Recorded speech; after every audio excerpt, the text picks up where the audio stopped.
Alors bonjour, mon nom c'est Madeleine et je vais avoir 57 ans dans quelques jours. Je vais vous parler aujourd'hui de mon retour aux études à l'âge de 43 ans.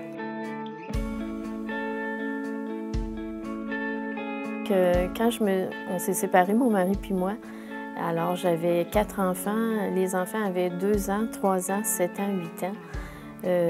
J'étais à la maison, j'étais reine du foyer. Et je n'avais pas d'emploi et j'avais pas beaucoup d'instruction. J'avais seulement un secondaire 3. Puis là, ça faisait quand même déjà plusieurs années que j'étais pas sur le marché du travail. Donc, j'étais un petit peu dans une situation précaire. Je me suis dit, tant que tous mes enfants ne seront pas à l'école, je vais rester à la maison. Puis je vais vivre avec les allocations familiales, la pension alimentaire que les enfants recevaient du papa. Puis je faisais des travaux de couture pour joindre les deux bouts, comme on dit, à la fin du mois.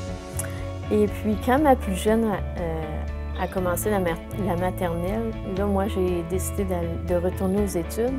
Et mon principe, c'était de faire, au moins de faire mon secondaire 5 à l'éducation aux adultes. Mais moi, j'ai toujours aimé les études. Et j'avais un vieux rêve, c'était de devenir infirmière.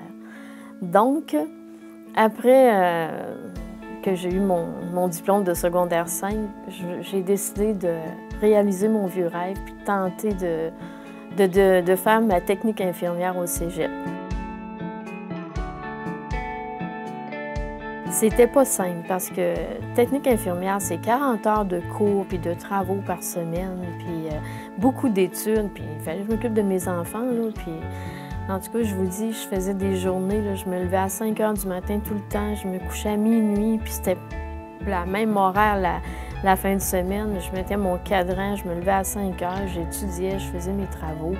Ça me donnait 3 heures avec que les enfants se lèvent, puis les enfants n'étaient pas vieux quand même.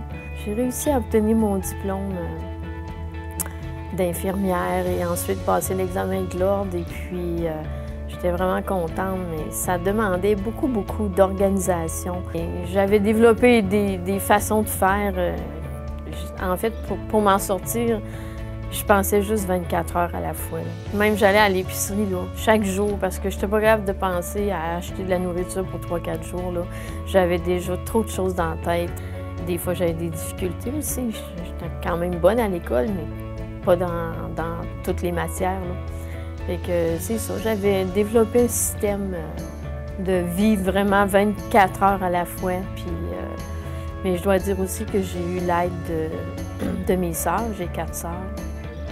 Ils m'ont toutes aidées, mais en particulier ma sœur Francine, je l'appelais mon réseau de soutien.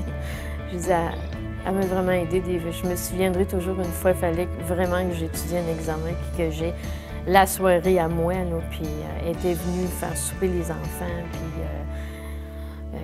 rester avec eux autres une partie de la soirée, puis parce qu'il fallait que je réussisse cet examen-là. Puis là, j'ai travaillé 6 mois comme infirmière, mais je m'ennuyais tellement des études que je suis allée à l'université faire mon bac. Fait que là, j'ai cessé de travailler, j'ai fait mon bac, ça prend 2 ans, et là, j'ai obtenu mon bac en sciences infirmières. À un moment donné, la fatigue me rattrapait, là, à dormir peu, puis me faire des horaires aussi chargés. Là, quelquefois, après, exemple, un gros examen, puis là, si l'examen est difficile, puis je savais pas trop si j'avais réussi ou pas. Puis là, je rentrais à la maison, puis là, à la maison, ce qui m'attendait, c'était une montagne de vaisselle qui était pas lavée, puis du lavage à faire, puis en tout cas, la maison, des fois, le ménage, j'avais pas le temps de le faire, là. Puis les enfants, bien, ils étaient jeunes, puis je voulais pas non plus que ce soit les enfants qui fassent les trucs à ma place, là. En fait, j'avais développé aussi un système, là, la table de la cuisine, là, était recouverte de mes livres, de mes travaux. On mangeait dans le salon, les enfants puis moi, on faisait du camping, c'était plus simple de même. J'avais pas le temps de ramasser les livres à chaque fois, puis j'avais pas vraiment d'autre place que la table de la cuisine pour mettre mes affaires. Fait que, mettons, je faisais le souper, bon, j'épluchais les patates, mais le temps qu'ils cuisaient, j'avais le temps de lire un paragraphe ou deux, ou de composer une phrase ou deux dans un travail. Puis c'est comme ça, je perdais jamais une minute, puis je me suis rendu compte que je disais toujours aux enfants « Vite, vite, vite, vite, vite, vite! » À un moment donné, mon garçon, il avait peut-être 7-8 ans, il dit « Maman, c'est tannant, tu nous dis toujours vite, vite, qu'est-ce qui presse tant? » C'est lui, il savait pas tout ce que j'avais à faire. Avec le recul, quand je repense à tout ça, et puis c'est sûr que la force que j'avais dans le fond pour tout faire ça, c'est mes enfants qui me la donnaient. Parce que avec mon mari, on avait adopté 4 enfants. Alors moi, je me disais, je suis pas pour avoir sorti des enfants de la misère puis les remettre dans la misère. Ça me fouettait. Il n'était pas question, je voulais avoir un bon travail parce que je voulais être capable de leur payer des études puis de leur donner autant qu'à d'autres enfants dans d'autres milieux plus aisés. Je voulais pas tomber dans la pauvreté. Mais ces années-là, toutes ces réussites-là, ça remonte beaucoup l'estime de soi. Puis ça aussi, ça devait m'aider. Puis quand je repense à ces années-là, même si j'ai travaillé vraiment énormément, je recommencerai ça, je referai ça. Puis c'est des années qui m'ont fait grandir.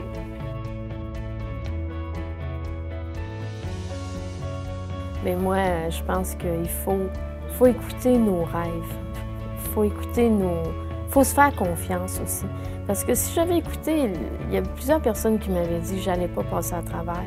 Puis moi, dans ma petite tête, je me suis dit, attendez, vous autres, vous allez voir. Mais il faut croire en soi. Puis il faut commencer. Puis il faut justement pas regarder en haut de la montagne. Parce que ça, c'est décourageant. Il faut faire marche par marche, jour par jour. Puis moi, en développant mon système 24 heures à la fois, ça m'a énormément aidé. J'encourage toutes les personnes qui ont l'idée de retourner aux études, qui veulent le faire.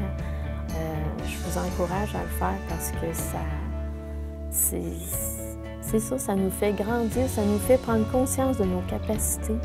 On est capable de se surpasser, puis c'est gratifiant.